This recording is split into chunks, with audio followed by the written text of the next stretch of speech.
Relax and listen to the voice. The Shadow. In very hot climates, where the heat of the sun has great power, people are usually as brown as mahogany, and in the hottest countries they have darker brown skin. A learned man once traveled into one of these warm climates from the cold regions of the north, and thought he would roam about as he did at home. But he soon had to change his opinion. He found that, like all sensible people, he must remain in the house during the whole day, with every window and door closed, so that it looked as if all in the house were asleep or absent. The houses of the narrow street in which he lived were so lofty that the sun shone upon them from morning till evening, and it became quite unbearable. This learned man from the cold regions was young as well as clever, but it seemed to him as if he were sitting in an oven, and he became quite exhausted and weak, and grew so thin that his shadow shriveled up and became much smaller than it had been at home. The sun took away even what was left of it, and he saw nothing of it till the evening, after sunset. It was really a pleasure, as soon as the lights were brought into the room, to see the shadow stretch itself against the wall, even to the ceiling. So tall was it, and it really wanted a good stretch to recover its strength. The learned man would sometimes go out into the balcony to stretch himself also, and as soon as the stars came forth in the clear, beautiful sky, he felt revived. People at this hour began to make their appearance in all the balconies in the street, for in warm climates every window has a balcony, in which they can breathe the fresh evening air, which is very necessary even to those who are used to a heat that makes them as brown as mahogany. So, the street presented a very lively appearance. Here were shoemakers and tailors, and all sorts of people sitting. In the street beneath, they brought out tables and chairs, lighted candles by hundreds, talked and sang, and were very merry. There were people walking, carriages driving, and mules trotting along with the bells on their harnesses, going tingle-tingle as they went. Then the dead were carried to the grave with the sound of solemn music and the tolling of the church bells. It was indeed a scene of varied life in the street.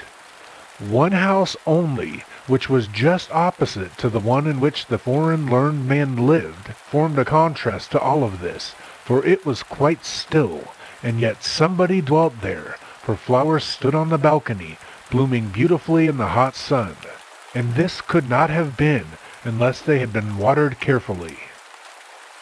Therefore, someone must be in the house to do this. The doors leading to the balcony were half opened in the evening, and although in the front room all was dark, music could be heard from the interior of the house.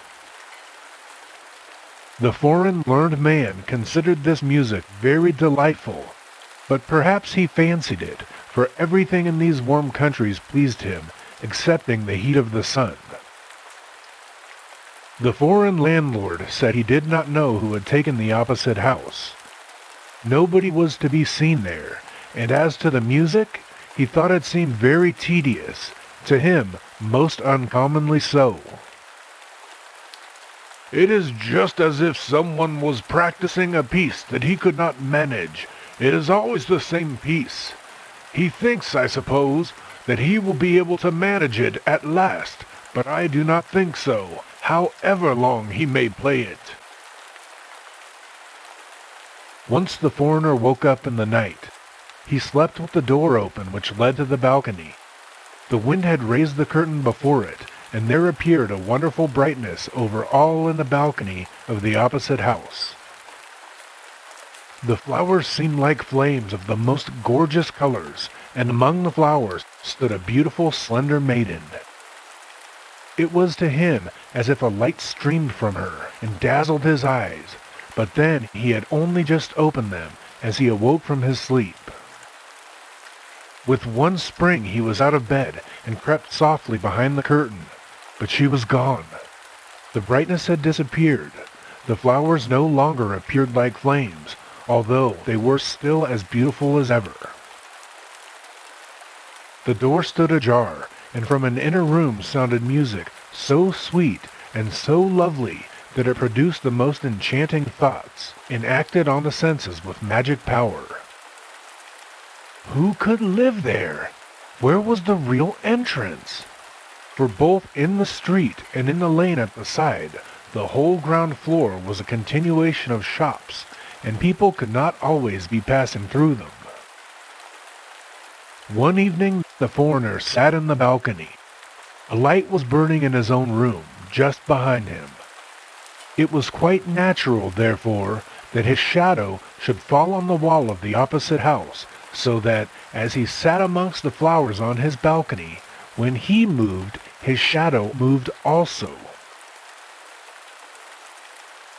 "I think my shadow is the only living thing to be seen opposite," said the learned man. "See how pleasantly it sits among the flowers. The door is only ajar. The shadow ought to be clever enough to step in and look about him, and then to come back and tell me what he has seen. You could make yourself useful in this way," he said jokingly. "Be so good as to step in, will you?"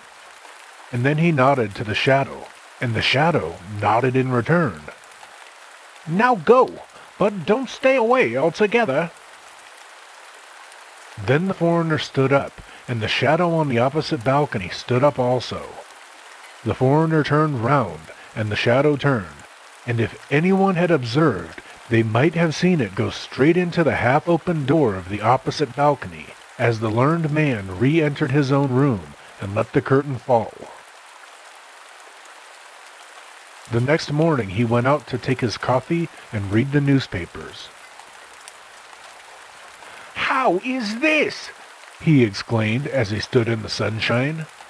"I have lost my shadow. So it really did go away yesterday evening, and it has not returned. This is very annoying." And it certainly did vex him, not so much because the shadow was gone, but because he knew there was a story of a man without a shadow. All the people at home in his country knew this story, and when he returned and related his own adventures, they would say it was only an imitation, and he had no desire for such things to be said of him. So he decided not to speak of it at all, which was a very sensible determination. In the evening he went out again on his balcony, taking care to place the light behind him, for he knew that a shadow always wants his master for a screen, but he could not entice him out. He made himself little, and he made himself tall, but there was no shadow, and no shadow came. He said, but it was all useless. That was very vexatious, but in warm countries everything grows very quickly, and after a week had passed, he saw, to his great joy, that a new shadow was growing from his feet when he walked out into the sunshine, so he knew that the root must have remained. After just 3 weeks, he had quite a respectable shadow, which, during his return journey to northern lands, continued to grow, and became at last so large that he might very well have spared half of it. When this learned man arrived at home, he wrote books about the true, the good, and the beautiful, which are to be found in this world. And so days and years passed, many, many years. One evening, as he sat in his study, a very gentle tap was heard at the door. "Come in," said he, but no one came. He opened the door, and there stood before him a man so remarkably thin that he felt seriously troubled at his appearance. He was, however, very well dressed, and looked like a gentleman. "To whom do I have the honor of speaking?" said he. "Ah, I hoped you would recognize me," said the elegant stranger. I have gained so much that I have a body of flesh and clothes to wear. You never expected to see me in such a condition. Do you not recognize your old shadow? Ah, you never expected that I should return to you again. All has been prosperous with me since I was with you last. I have become rich in every way, and were I inclined to purchase my freedom from service, I could easily do so. And as he spoke, he rattled between his fingers a number of costly trinkets which hung to a thick gold watch chain that he wore around his neck. Diamond rings sparkled on his fingers, and it was all real. "I cannot recover from my astonishment," said the learned man. "What does all this mean?" "Something rather unusual," said the shadow. "But you are yourself an uncommon man, and you know very well that I have followed in your footsteps ever since your childhood. As soon as you found that I have traveled enough to be trusted alone, I went my own way, and I am now in the most brilliant circumstances. But I felt a kind of longing to see you once more before you die, and I wanted to see this place again, for there is always a clinging to the land of one's birth. I know that you have now another shadow. Do I owe you anything? If so, please have the goodness to say what it is." "No, is it really you?" said the learned man. "Well, this is most remarkable. I've never supposed it possible that a man's old shadow could become a human being." "Just tell me what I owe you," said the shadow, "for I do not like to be in debt to any man." "How can you talk in that manner?" said the learned man. "What question of debt can there be between us? You are as free as anyone. I rejoice exceedingly to hear of your good fortune. Sit down, old friend, and tell me a little of how it happened, and what you saw in the house opposite to me while we were in those hot climates." "Yes, I will tell you all about it," said the shadow, sitting down. "But then you must promise me never to tell in this city, wherever you may meet me, that I have been your shadow. I am thinking of being married, for I have more than sufficient to support a family." "Oh, make yourself quite easy," said the learned man. "I will tell no one who you really are. Here is my hand. I promise, and a word is sufficient between man and man." "Between man and a shadow?" said the shadow, for he could not help saying so. It was really most remarkable how very much he had become a man in appearance. He was dressed in a suit of the very finest black cloth, polished boots, and an opera crush hat, which could be folded together so that nothing could be seen but the crown and the rim, besides the trinkets, the gold chain, and the diamond rings already spoken of. The shadow was, in fact, very well dressed, and this made a man of him. "Now I will relate to you what you wish to know," said the shadow, placing his foot with the polished leather boot as firmly as possible on the arm of the new shadow of the learned man, which lay at his feet like a poodle dog.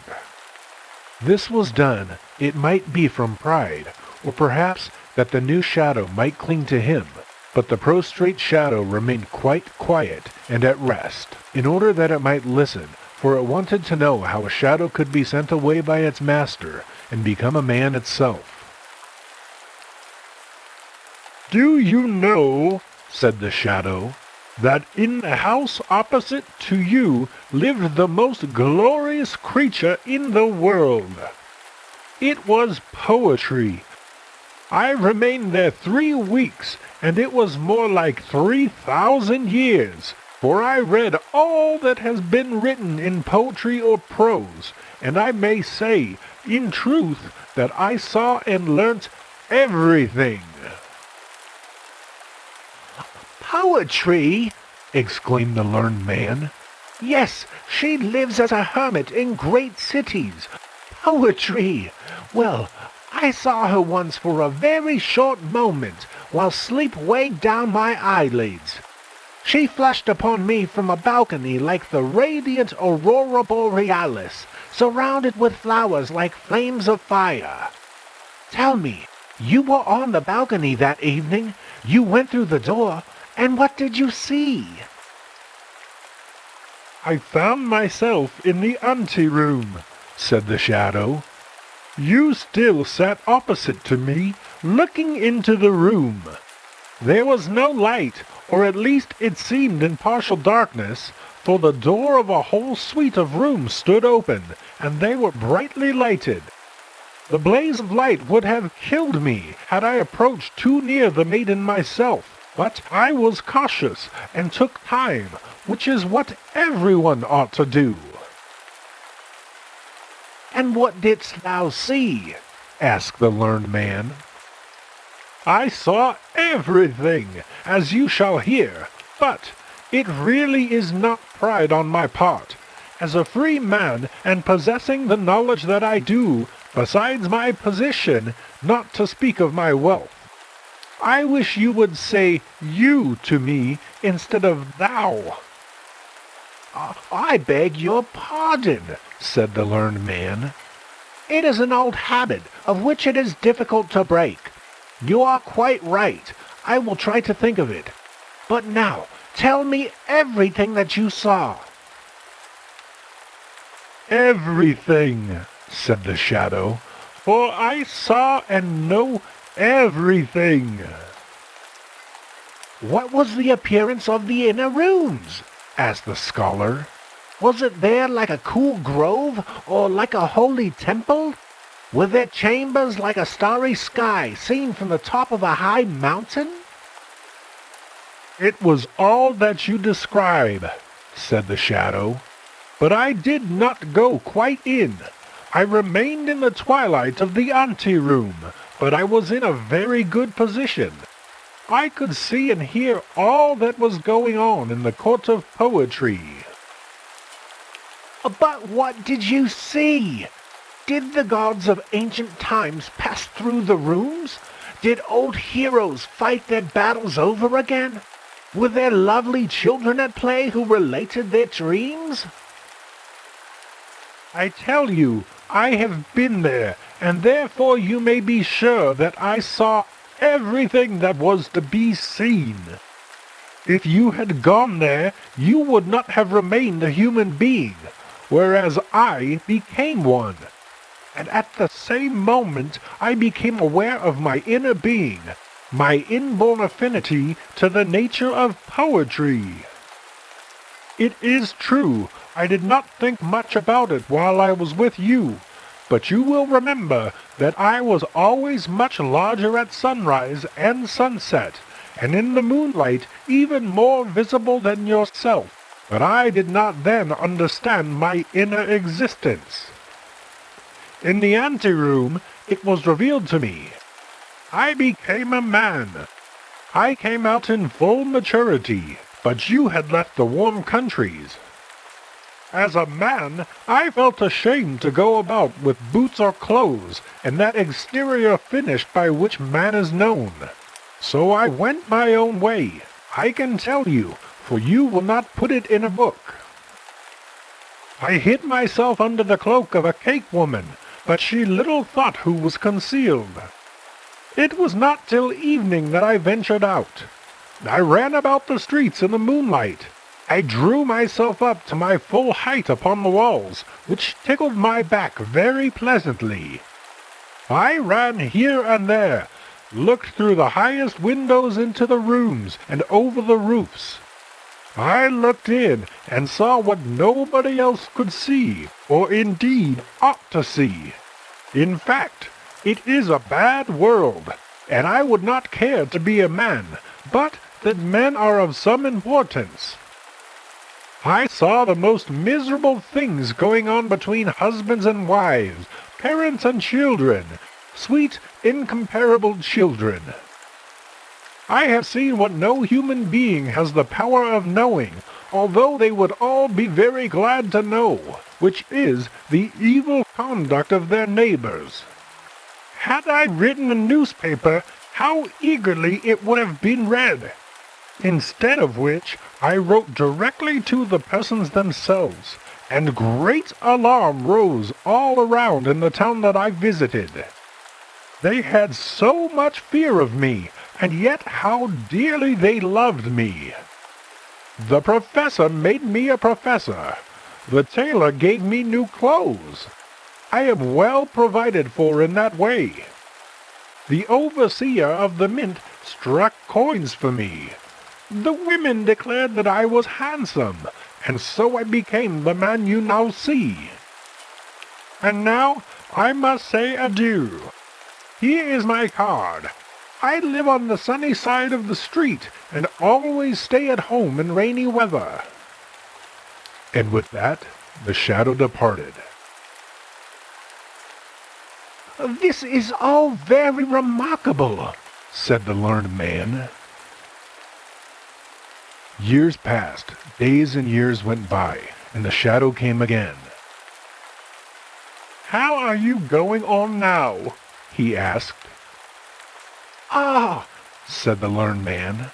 "I am writing about the true, the beautiful, and the good, but no one cares to hear anything about it. I am quite in despair, for I take it to heart very much." "That is what I never do," said the shadow. "I am growing quite fat and stout, which everyone ought to be. You do not understand the world. You will make yourself ill about it. You ought to travel. I am going on a journey in the summer. Will you go with me? I should like a traveling companion. Will you travel with me as my shadow? It would give me great pleasure, and I will pay all the expenses." "Are you going to travel far?" asked the learned man. "That is a matter of opinion," replied the shadow. "At all events, a journey will do you good, and if you will be my shadow, then all your journey shall be paid." "Well, it appears to me very absurd," said the learned man. "But it is the way of the world," replied the shadow, "and will always be." And then he went away. Everything went wrong with the learned man. Sorrow and trouble pursued him, and what he said about the good, the beautiful, and the true was of as much value to most people as a nutmeg would be to a cow. At length he fell ill. "You really look like a shadow," people said to him, and then a cold shudder would pass over him, for he had his own thoughts on the subject. "You really ought to go to some watering place," said the shadow on his next visit. "There is no other chance for you. I will take you with me for the sake of old acquaintance. I will pay the expenses of your journey, and you shall write a description of it to amuse us by the way. I should like to go to a watering place. My beard does not grow as it ought, which is from weakness, and I must have a beard. Now do be sensible and accept my proposal. We shall travel as intimate friends." And at last they started together. The shadow was master now, and the master became the shadow. They drove together and rode and walked in company with each other, side by side, or one in front and the other behind, according to the position of the sun. The shadow always knew when to take the place of honor, but the learned man took no notice of it, for he had a good heart and was exceedingly mild and friendly. One day the master said to the shadow, "We have grown up together from our childhood, and now that we have become traveling companions, Shall we not drink to our good fellowship, and say thee and thou to each other? What you say is very straightforward and kindly meant, said the shadow, who was now really master. I will be equally kind and straightforward. You are a learned man, and know how wonderful human nature is. There are some men who cannot endure the smell of brown paper. It makes them ill. Others will feel a shuddering sensation to their very marrow if a nail is scratched on a pane of glass. I myself have a similar kind of feeling when I hear anyone say thou to me. I feel crushed by it, as I used to feel in my former position with you. You will perceive that this is a matter of feeling, not pride. I cannot allow you to say thou to me. I will gladly say it to you, and therefore your wish will be half fulfilled. And then the shadow addressed his former master as thou. It is going rather too far, said the latter, that I am to say you when I speak to him, and he is to say thou to me. However, he was obliged to submit. They arrived at length at the baths, where there were many strangers, and among them a beautiful princess, whose real disease consisted in being too sharp-sighted, and that made everyone very uneasy. She saw at once that the newcomer was very different to everyone else. They say he is here to make his beard grow, she thought. But I know the real cause. He is unable to cast a shadow. And then she became very curious on the matter, and one day, while on the promenade, she entered into conversation with the strange gentleman. Being a princess, she was not obliged to stand upon much ceremony, so she said to him without hesitation, Your illness consists in not being able to cast a shadow.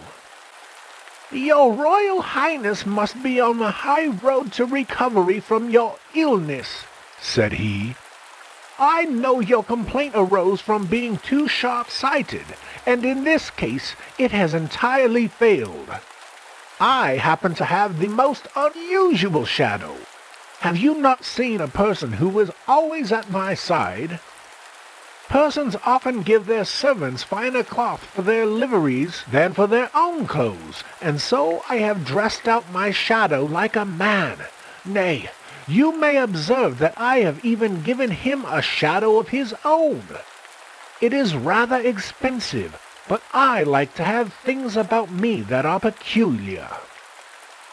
How is this? Thought the princess. Am I really cured? This must be the best watering place in existence. Water in our times has certainly wonderful power, but I will not leave this place yet, just as it begins to be amusing. This foreign prince, for he must be a prince, pleases me above all things. I only hope his beard won't grow, or he will leave at once. In the evening, the princess and the shadow danced together in the large assembly rooms. She was light, but he was lighter still. She had never seen such a dancer before. She told him from what country she had come, and found he knew it and had been there, but not while she was at home. He had looked into the windows of her father's palace, both the upper and lower windows. He had seen many things, and could therefore answer the princess, and make allusions which quite astonished her. She thought he must be the cleverest man in all of the world, and felt the greatest respect for his knowledge. When she danced with him again, she fell in love with him, which the shadow quickly discovered, for she had with her eyes looked him through and through. They danced once more, and she was nearly telling him, but she had some discretion. She thought of her country, her kingdom, and the number of people over whom she would one day have to rule. He is a clever man, she thought to herself. Which is a good thing, and he dances admirably, which is also good. But has he well-grounded knowledge? That is an important question. I must try him. And then she asked him the most difficult question. She herself could not have answered it, and the shadow made a most unaccountable grimace. You cannot answer that? Said the princess. I learned something about it in my childhood, he replied, and believe that even my very shadow, standing over there by the door, could answer it. Your shadow? Said the princess. Indeed, that would be very remarkable. I do not say so positively, observed the shadow, but I am inclined to believe that he can do so. He has followed me for so many years, and has heard so much from me, that I think it is very likely.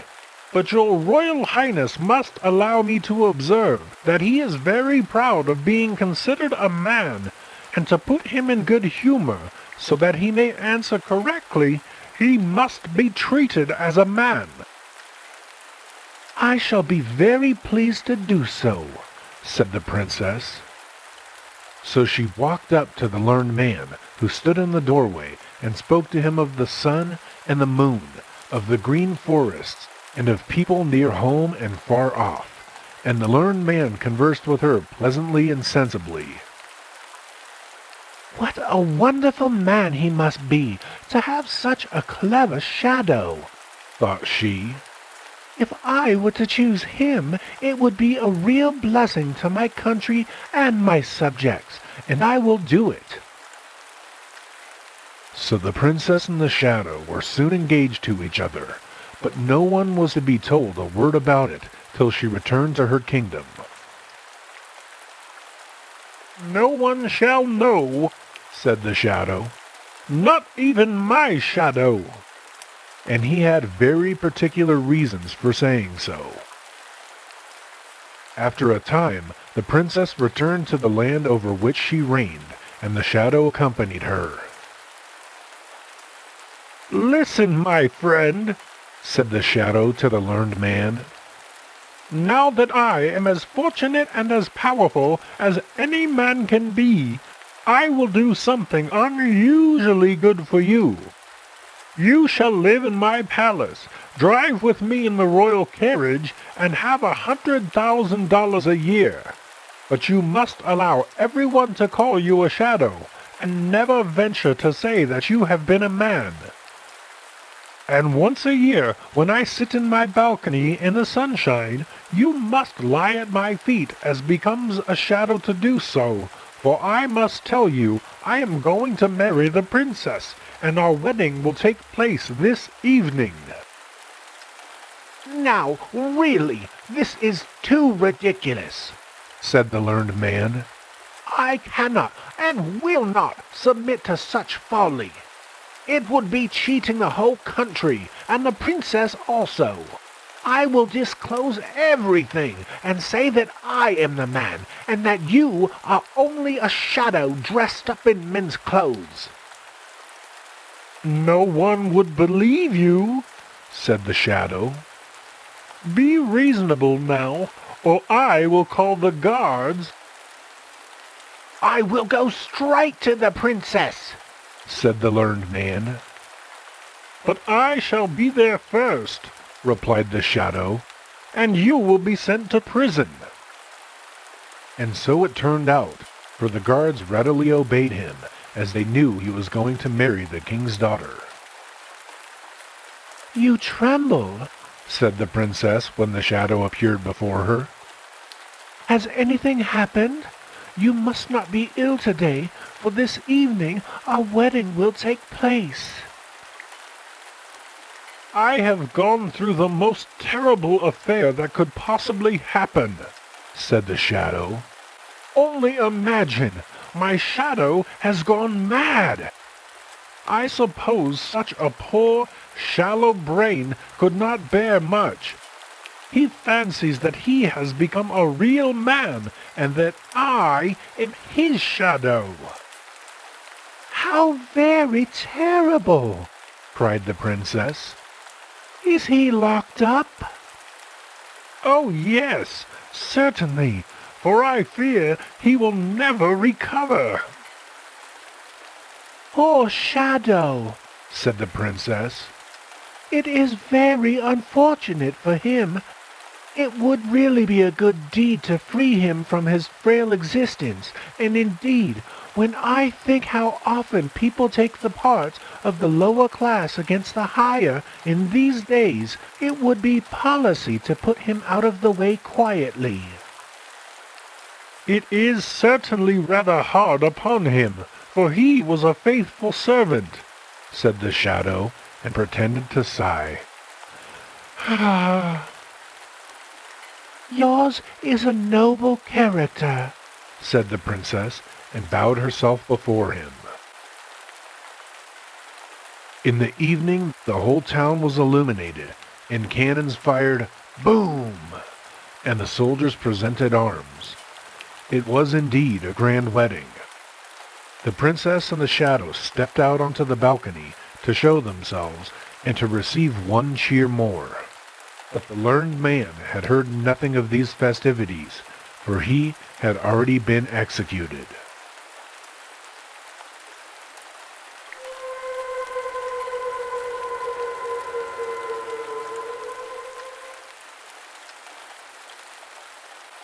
The neighboring families. One would have thought that something important was going on in the duck pond, but it was nothing after all. All the ducks lying quietly on the water or standing on their heads in it, for they could do that, at once swarmed to the sides. The traces of their feet were seen in the wet earth, and their cackling was heard far and wide. The water, which a few moments before had been as clear and smooth as a mirror, became very troubled. Before, every tree, every neighboring bush, the old farmhouse with the holes in the roof and the swallow's nest, and especially the great rose bush full of flowers, had been reflected in it. The rose bush covered the wall and hung out over the water, in which everything was seen as if in a picture, except that it all stood on its head. But when the water was troubled, everything got mixed up, and the picture was gone. Two feathers, which the fluttering ducks had lost, floated up and down, and suddenly they took a rush as if the wind were coming. But as it did not come, they had to lie still, and the water once more became quiet and smooth. The roses were again reflected. They were very beautiful, but they did not know it, for no one had told them. The sun shone among the delicate leaves. Everything breathed forth the loveliest fragrance, and all felt as we do when we are filled with joy at the thought of our happiness. "How beautiful existence is," said each rose. "The only thing that I wish for is to be able to kiss the sun, because it is so warm and bright. I should also like to kiss those roses down in the water, which are so much like us, and the pretty little birds down in the nest. There are some up above, too. They put out their heads and pipe softly. They have no feathers like their father and mother. We have good neighbors, both below and above. How beautiful existence is." The young ones above and below. Those below were really only shadows in the water, and were sparrows. Their parents were sparrows too, and had taken possession of the empty swallow's nests as of last year, and now lived in it as if it were their own property. "Are those the ducks' children swimming there?" asked the young sparrows when they saw the feathers on the water. "If you must ask questions, ask sensible ones," said their mother. "Don't you see that they are the feathers such as I wear and you will wear too? But ours are finer. Still, I should like to have them up in the nest, for they keep one warm. I am very curious to know what the ducks were so startled about. Not about us, certainly, although I did say peep to you pretty loudly. The thick-headed roses ought to know why, but they know nothing at all. They only look at themselves and smell. I am heartily tired of such neighbors. Listen to the dear little birds up there, said the roses. They begin to want to sing too, but are not able to manage it yet. But it will soon come. What a pleasure that must be! It is fine to have such cheerful neighbors. Suddenly 2 horses came galloping up to be watered. A peasant boy rode on one, and he had taken off all of his clothes except for his large, broad, black hat. The boy whistled like a bird, and rode into the pond where it was the deepest, and as he passed the rose bush, he plucked a rose and stuck it in his hat. Now he looked dressed, and he rode on. The other roses looked after their sister, and asked each other, "Where can she be going to?" But none of them knew. "I should like to go out into the world for once," said one. "But here at home, among our green leaves, it is beautiful too. The whole day long the sun shines bright and warm, and in the night the sky shines more beautifully still. We can see that through all the little holes in it." They meant the stars, but they knew no better. "We make it lively about the house," said the sparrow mother. "And people say that a swallow's nest brings us luck, so they're glad of us. But such neighbors as ours, a rose bush on the wall like that causes damp. I dare say it will be taken away, and then we shall, perhaps, have some corn growing here. The roses are good for nothing but to be looked at and to be smelt, or at the most to be stuck into a hat. Every year, as I have been told by my mother, they fall off. The farmer's wife preserves them and strews salt among them, and then they get a French name which I neither can pronounce nor care to, and are put into the fire to make a nice smell. You see, that's their life. They exist only for the eye and the nose, and now you know." In the evening, when the gnats were playing about in the warm air and in the red clouds, the nightingale came and sang to the roses that the beautiful was like sunshine to the world, and that the beautiful lived forever. The roses thought that the nightingale was singing about itself, and that one might easily have believed. They had no idea that the song was about them. But they were very pleased with it, and wondered whether all the little sparrows could become nightingales.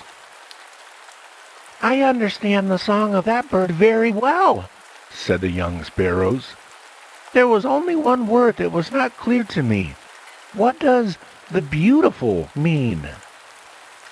"Oh, nothing at all," answered their mother. "That's only something external.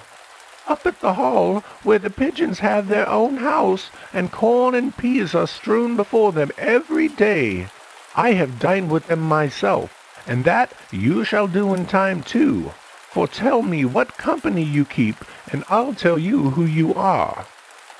But up at the hall they have 2 birds with green necks and a crest upon their heads. They can spread out their tails like a great wheel, and these are so bright with various colors that it makes one's eyes ache. These birds are called peacocks, and that is the beautiful. If they were only plucked a little, they would look no better than the rest of us. I would have plucked them already if they had not been so big." "I'll pluck them," piped the young sparrow who had no feathers yet. In the farmhouse lived a young married couple. They loved each other very dearly. They were industrious and active, and everything in their home looked very nice. On Sundays, the young wife came down early, plucked a handful of the most beautiful roses, and put them into a glass of water, which she placed upon the cupboard. "Now I see that it is Sunday," said the husband, kissing his little wife. They sat down, read their hymn book, and held each other by the hand, while the sun shone down upon the fresh roses and upon them. "This sight is really too tedious," said the sparrow mother, who could see into the room from her nest, and she flew away. The same thing happened on the following Sunday, for every Sunday fresh roses were put into the glass, but the rose bush bloomed as beautifully as ever. The young sparrows now had feathers, and they wanted very much to fly with their mother, but she would not allow it, and so they had to stay home. In one of her flights, however it may have happened, she was caught, before she was aware of it, in a horsehair net which some boys had attached to a tree. The horsehair was drawn tightly round her leg, as tightly as if the latter were to be cut off. She was in great pain and terror.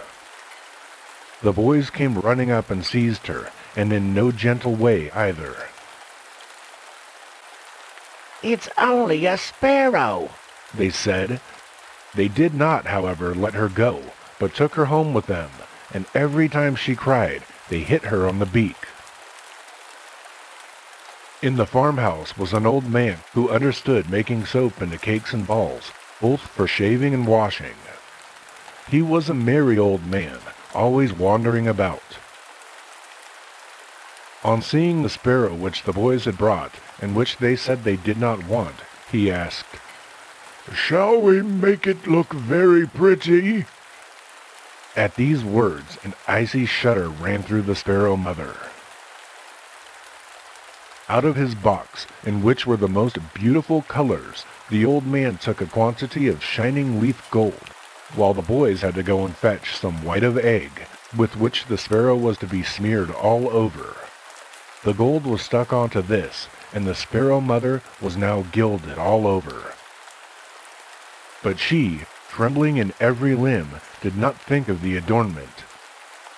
Then the soap man tore off a small piece from the red lining of his old jacket, and cutting it so as to make it look like a cock's comb, he stuck it to the bird's head.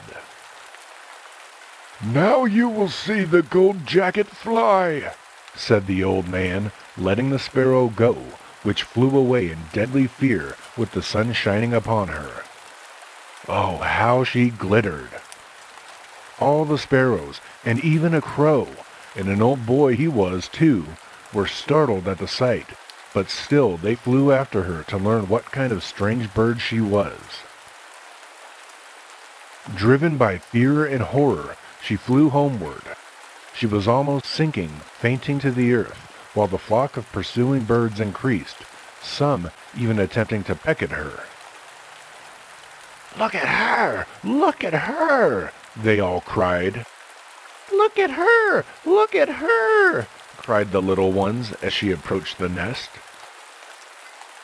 "That is certainly a young peacock, for it glitters in all colors.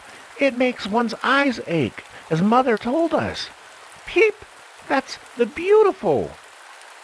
And then they pecked at the bird with their little beaks, so that it was impossible for her to get into the nest. She was so exhausted that she couldn't even say peep, much less, "I am your own mother." The other birds, too, now fell upon the sparrow and plucked off feather after feather until she fell bleeding into the rose bush. "Poor creature," said the roses. "Only be still, and we will hide you. Lean your little head against us." The sparrow spread out her wings once more, then drew them closely to her, and lay dead near the neighboring family, the beautiful, fresh roses. "Peep, peep," sounded from the nest. "Where can Mother be so long? It's more than I can understand. It cannot be a trick of hers, and mean that we are now to take care of ourselves. She has left us the house as an inheritance, but to which of us is it to belong when we have families of our own? Yes, it won't do for you to stay with me when I increase my household with a wife and children," said the smallest. "Well, I dare say that I shall have more wives and children than you," said the second. "But I am the eldest," exclaimed the third, and then they all got excited. They hit out with their wings, pecked with their beaks, and flop! One after another was thrown out of the nest. There they lay with their anger, holding their heads on one side and blinking the eye that was turned upwards. That was their way of looking foolish. They could fly a little, and by practice they learned to improve, and at last they agreed upon a sign by which to recognize each other if they should meet in the world later on. It was to be 1 peep and 3 scratches on the ground with the left foot. The young one who had remained behind in the nest made himself as broad as he could, for he was the proprietor. But this greatness did not last long. In the night, the red flames burst through the window and seized the roof. The dry straw blazed up high, and the whole house, together with the young sparrow, was burned. The 2 others who wanted to marry thus saved their lives by a stroke of luck.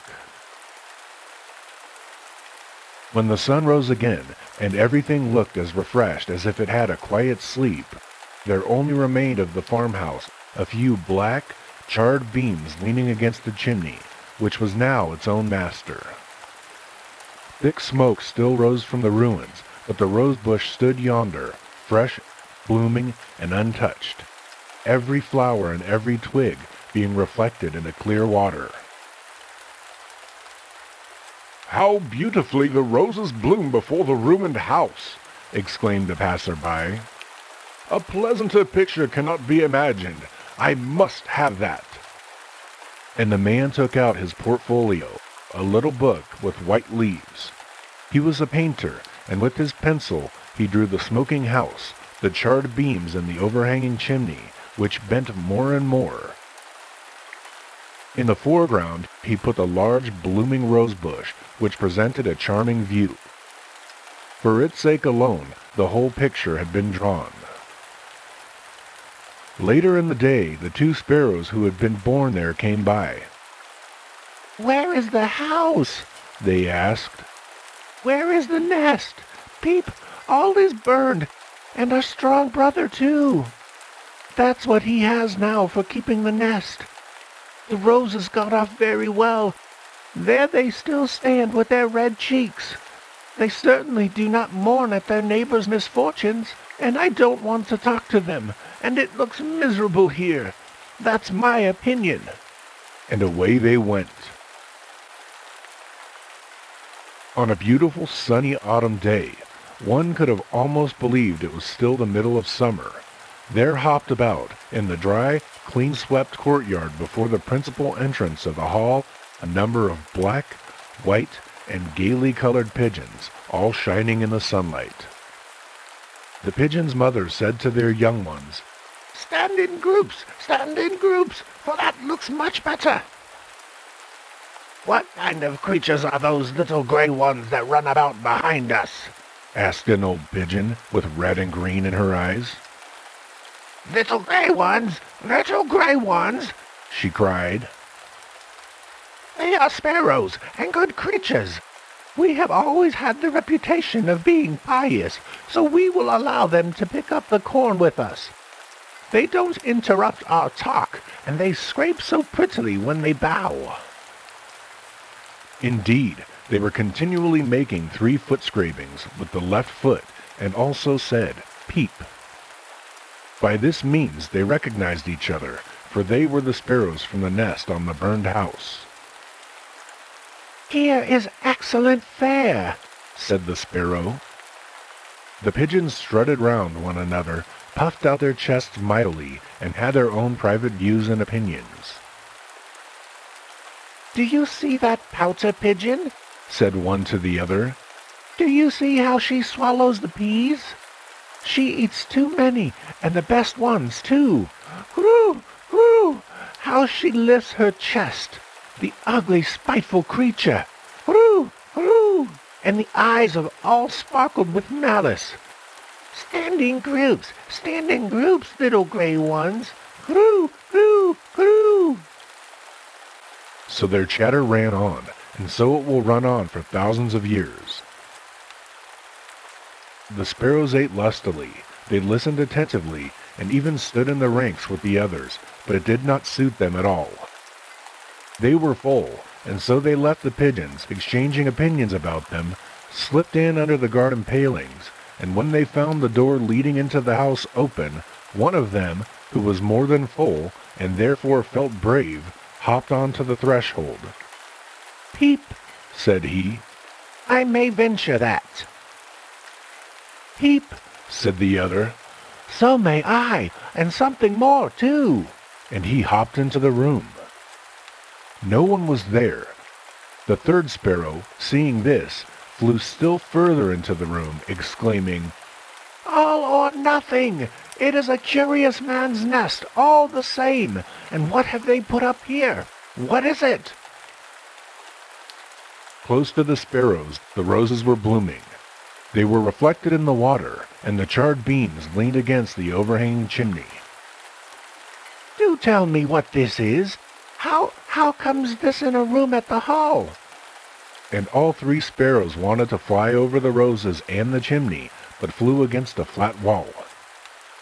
It was all a picture, a great splendid picture, which the artist had painted from a sketch. "Peep," said the sparrows. "It's nothing. It only looks like something. Peep, that is the beautiful. Do you understand it? I don't." And they flew away, for some people came into the room. Days and years went by. The pigeons had often cooed, not to say growled, the spiteful creatures. The sparrows had been frozen in winter and had lived merrily in the summer. They were all betrothed or married, or whatever you like to call it. They had little ones, and of course, each one thought his own the handsomest and cleverest. One flew this way, another that, and when they met, they recognized each other by their peep and the three scrapes with the left foot. The eldest had remained an old maid and had no nest nor young ones. It was her pet idea to see a great city, so she flew to Copenhagen. There was a large house painted in many gay colors, standing close to the castle and a canal, upon which latter were to be seen many ships laden with apples and pottery.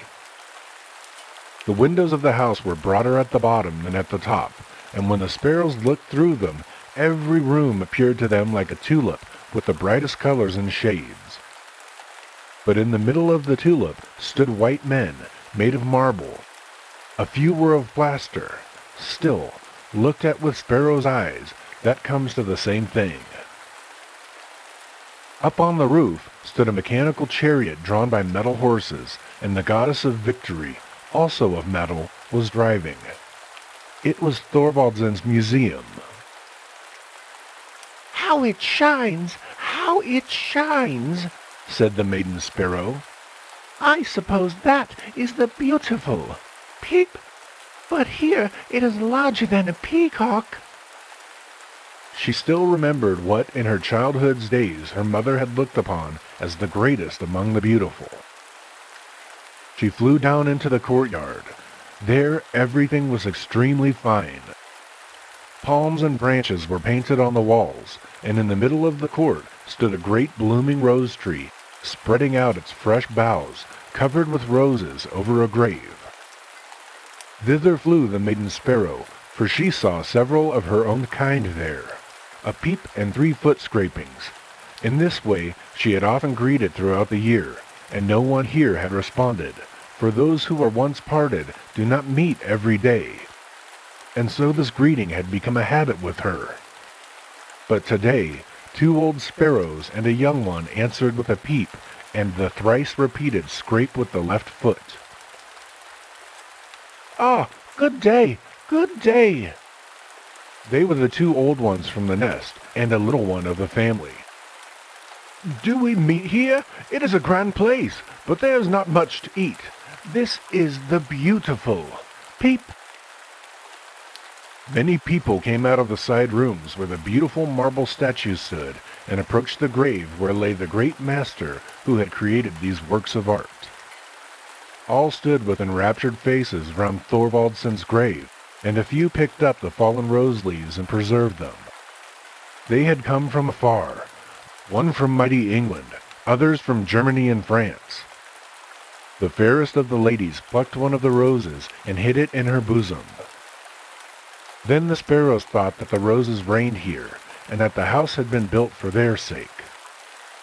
That appeared to them to be really too much, but since all the people showed their love for the roses, they did not wish to be behindhand. Peep, They said, sweeping the ground with their tails and blinking with one eye at the roses. They had not looked at them long before they were convinced that they were their old neighbors, and so they really were. The painter who had drawn the rosebush near the ruined house had afterwards obtained permission to dig it up, and had given it to the architect, for finer roses had never been seen. The architect had planted it upon Thorvaldsen's grave, where it bloomed as an emblem of the beautiful, and yielded fragrant red rose leaves to be carried as mementos to distant lands. have you obtained an appointment here in the city? Asked the sparrows. The roses nodded. They recognized their gray neighbors, and were pleased to see them again. How glorious it is to live and to bloom, to see old friends again, and happy faces every day. It is as if every day were a festival. Beep, beep, said the sparrows. Yes, they are really our old neighbors. We remember their origin near the pond. Beep, how they have got on. Yes, some succeed while they are asleep. Ah, there's a faded leaf. I can see that quite plainly. And they pecked at it until it fell off. But the tree stood there, fresher and greener than ever. The roses bloomed in the sunshine on Thorvaldsen's grave, and became associated with his immortal name.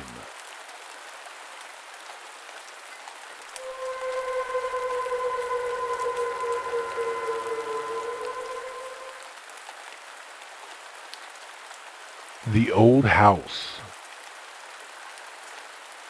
A very old house stood once in a street with several that were quite new and clean. The date of its erection had been carved upon one of the beams, and surrounded by scrolls formed of tulips and hop tendrils. By this date, it could be seen that the house was nearly 300 years old. Verses, too, were written over the windows in old-fashioned letters, and grotesque faces, curiously carved, grinned at you from under the cornices. One story projected a long way over the other, and under the roof ran a leaden gutter with a dragon's head at the end. The rain was intended to pour out of the dragon's mouth, but it ran out of its body instead, for there was a hole in the gutter. The other houses in the street were new and well built, with large window panes and smooth walls. Anyone could see that they had nothing to do with the old house. Perhaps they thought, how long will that heap of rubbish remain here to be a disgrace to the whole street? The parapet projects so far forward that no one can see out of our windows what is going on in that direction.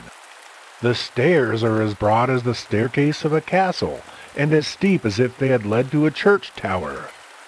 The iron railing looks like the gate of a cemetery, and there are brass knobs upon it.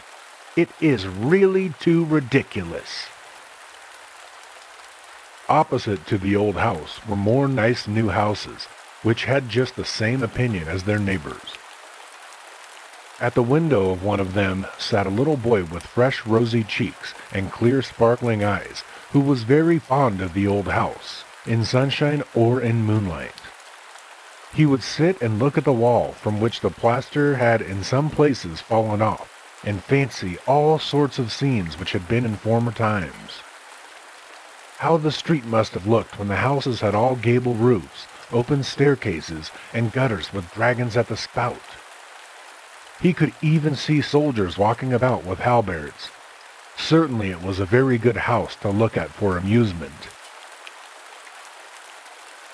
An old man lived in it who wore knee breeches, a coat with large brass buttons, and a wig, which anyone could see was a real wig. Every morning an old man came to clean the rooms and to wait upon him. Otherwise, the old man in the knee breeches would have been quite alone in the house. Sometimes he came to one of the windows and looked out, and then the little boy nodded to him, and the old man nodded back again, until they became acquainted and were friends, although they had never spoken to each other. But that was of no consequence. The little boy one day heard his parents say, "The old man opposite is very well off, but is terribly lonely." The next Saturday morning, the little boy wrapped something in a piece of paper and took it to the door of the old house, and said to the attendant who waited upon the old man, "Will you please give this from me to the gentleman who lives here? I have 2 tin soldiers, and this is one of them, and he shall have it, because I know he is terribly lonely." And the old attendant nodded and looked very pleased, and then he carried the tin soldier into the house. Afterwards, he was sent over to ask the little boy if he would not like to pay a visit himself. His parents gave him permission, and so it was that he gained admission to the old house.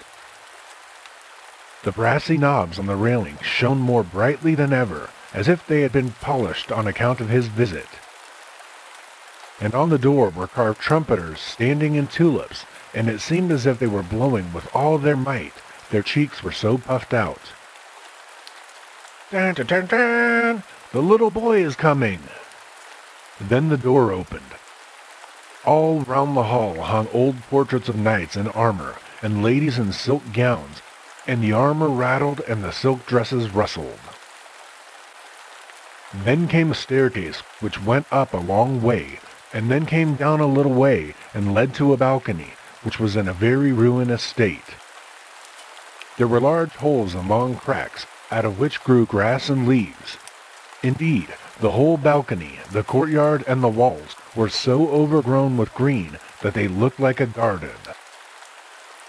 In the balcony stood flower pots, on which were heads having asses' ears, but the flowers in them grew just as they pleased. In one pot, pinks were growing all over the sides. At least the green leaves were shooting forth stalk and stem, and saying as plainly as they could speak, "The air has fanned me, the sun has kissed me, and I am promised a little flower for next Sunday, really, for next Sunday." Then they entered a room in which the walls were covered with leather, and the leather had golden flowers stamped upon it. "Gilding will fade in damp weather. To endure, there is nothing like leather," said the walls. Chairs handsomely carved with elbows on each side, and with very high backs stood in the room, and as they creaked, they seemed to say, "Sit down! Oh dear, how I am creaking! I shall certainly have the gout like the old cupboard. Gout in my back. Ugh!" And then the little boy entered the room where the old man sat. "Thank you for the tin soldier, my little friend," said the old man. "And thank you also for coming to see me." "Thanks, thanks," or "Creak, creak," said all the furniture. There was so much that the pieces of furniture stood in each other's way to get a sight of the little boy. On the wall near the center of the room hung the picture of a beautiful lady, young and gay, dressed in the fashion of olden times, with powdered hair and a full, stiff skirt. She said neither thanks nor creak, but she looked down upon the little boy with her mild eyes, and then he said to the old man, "Where did you get that picture?" "From the shop opposite," he replied. "Many portraits hang there that none seem to trouble themselves about. The persons they represent have been dead and buried long since, but I knew this lady many years ago, and she has been dead nearly half a century." Under a glass beneath the picture hung a nosegay of withered flowers, which were no doubt half a century old too, at least they appeared so. And the pendulum of the old clock went to and fro, and the hands turned round, and as time passed on, everything in the room grew older, but no one seemed to notice it. "They say at home," said the little boy, "that you're very lonely." "Oh," replied the old man, I have pleasant thoughts of all that is past, recalled by memory, and now you are come to visit me, and that is very pleasant." Then he took from the bookcase a book full of pictures representing long processions of wonderful coaches, such as are never seen at the present time. Soldiers like the knave of clubs, and citizens with waving banners. The tailors had a flag with a pair of scissors supported by 2 lions, and on the shoemaker's flag there were not boots, but an eagle with 2 heads, for the shoemakers must have everything arranged so that they can say, "This is a pair." What a picture book it was! And then the old man went into another room to fetch apples and nuts. It was very pleasant, certainly, to be in that old house. "I cannot endure it," said the tin soldier who stood on the shelf. "It is so lonely and dull here. I have been accustomed to live in a family, and I cannot get used to this life. I cannot bear it. The whole day is long enough, but the evening is longer. It is not here like it was in your house opposite, when your father and mother talked so cheerfully together, while you and all the dear children made such a delightful noise. No, it is all lonely in the old man's house. Do you think he gets any kisses? Do you think he ever has friendly looks or a Christmas tree? He will have nothing now but the grave. Oh, I cannot bear it." "You must not only look at the sorrowful side," said the little boy. "I think everything in this house is beautiful, and the old pleasant thoughts come back here to pay visits." Oh, but I never see any, and I don't know them," said the tin soldier, "and I cannot bear it." "You must bear it," said the little boy. And then the old man came back with a pleasant face, and brought with him beautiful preserved fruits, as well as apples and nuts, and the little boy thought no more of the tin soldier. How happy and delighted the little boy was! And after he returned home, and while days and weeks passed, a great deal of nodding took place from one house to the other, and then the little boy went to pay another visit. The car trumpeters blew, "Ta-ta-ta-ta, ta-ta-ta-ta-ta. There's the little boy. Ta-ta-ta-ta-ta." The swords and armor on the old knight's pictures rattled, the silk dresses rustled, the leather repeated its rhyme, and the old chairs had the gout in their backs and cried, "Creak!" It was all exactly like the first time, for in that house, 1 day and 1 hour were just like another. "I cannot bear it any longer," said the tin soldier. "I've wept tears of tin. It is so melancholy here. Let me go to the wars and lose an arm or a leg. That will be some change. I cannot bear it. Now I know what it is to have visits from one's old recollections and all they bring with them.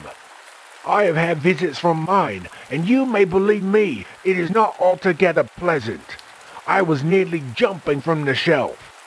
I saw you all in your house opposite, as if you were really present. It was Sunday morning, and you children stood round the table, singing the hymn that you sing every morning. You were standing quietly, with your hands folded, and your father and mother were looking just as serious, when the door opened, and your little sister Maria, who was not 2 years old, was brought into the room. You know she always dances when she hears music and singing of any sort, so she began to dance immediately, although she ought not have done so, but she could not get into the right time because the tune was so slow.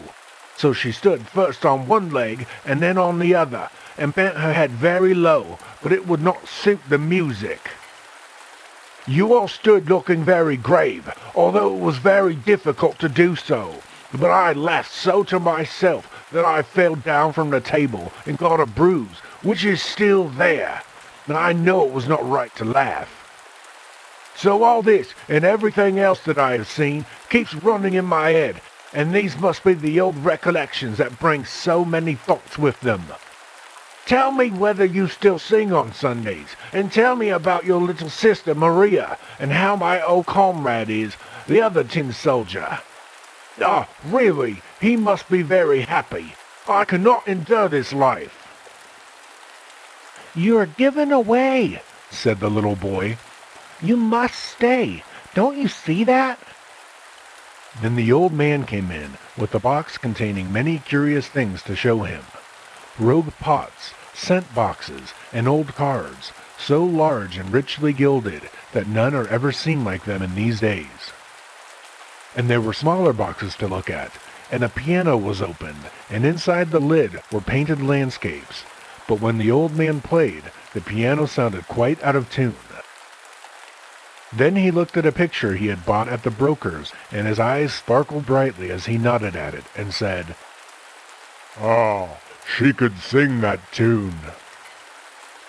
I will go to the wars, cried the tin soldier as loud as he could, and threw himself down on the floor. Where could he have fallen? The old man searched, and the little boy searched, but he was gone, and could not be found. "I shall find him again," said the old man, but he did not find him. The boards of the floor were open and full of holes. The tin soldier had fallen through a crack between the boards, and lay there now in an open grave. The day went by, and the little boy returned home. The week passed, and many more weeks. It was winter, and the windows were quite frozen, so the little boy was obliged to breathe on the panes and rub a hole to peep through at the old house. Snowdrifts were lying in all the scrolls and on the inscriptions, and the steps were covered with snow as if no one were at home. And indeed, nobody was home, for the old man was dead. In the evening, a hearse stopped at the door, and the old man, in his coffin, was placed inside of it. He was to be taken to the country to be buried there in his own grave, so they carried him away. No one followed him, for all his friends were dead, and the little boy kissed his hand to the coffin as the hearse moved away with it. A few days after, there was an auction at the old house, and from his window the little boy saw the people carrying away the pictures of old knights and ladies, the flower pots with the long ears, the old chairs, and the cupboards. Some were taken away, some another. Her portrait, which had been bought at the picture dealer's, went back again to his shop, and there it remained, for no one seemed to know her or to care for the old picture. In the spring, they began to pull the house itself down. People called it complete rubbish.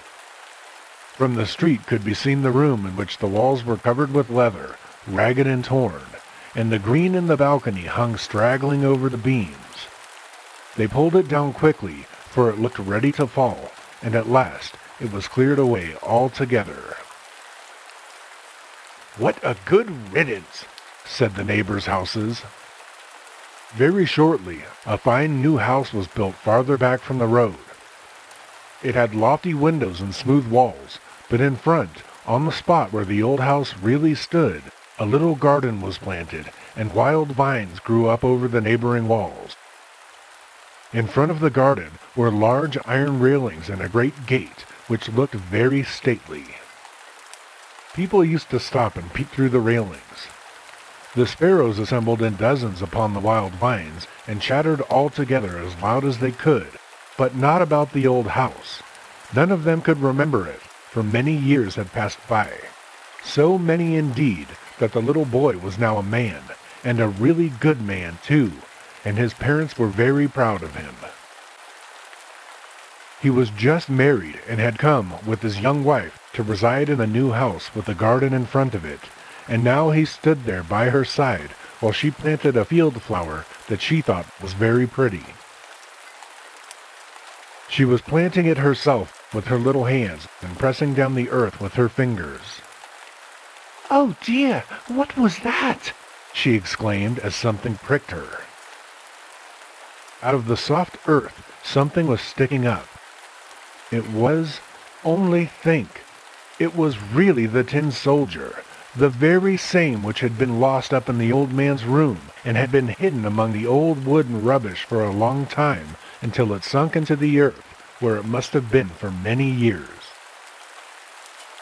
And the young wife wiped the tin soldier, first with a green leaf, and then with her fine pocket handkerchief, that smelt of such beautiful perfume. And the tin soldier felt as if he was recovering from a fainting fit. "Let me see him," said the young man, and then he smiled and shook his head and said, "It can scarcely be the same, but it reminds me of something that happened to one of my tin soldiers when I was a little boy." And then he told his wife about the old house and the old man and one of the tin soldiers which he had sent across, because he thought the old man was lonely.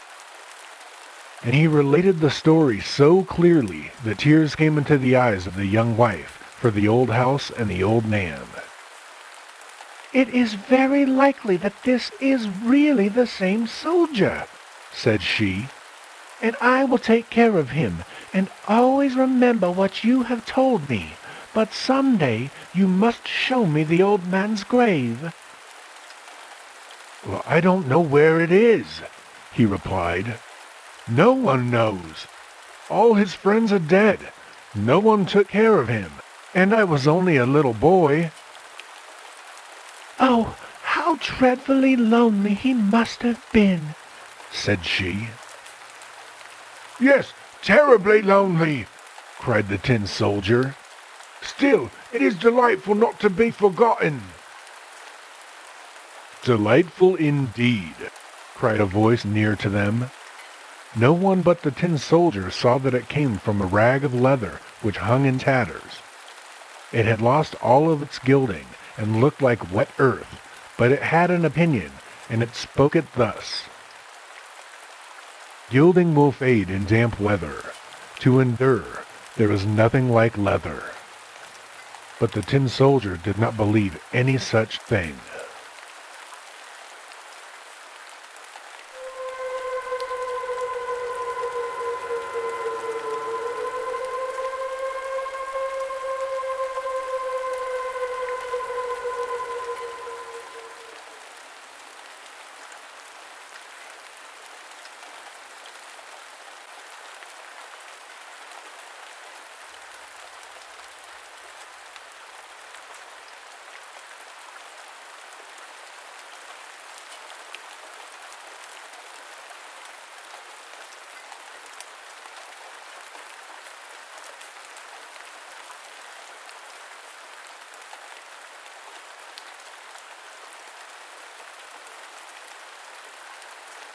Sweet dreams, everyone.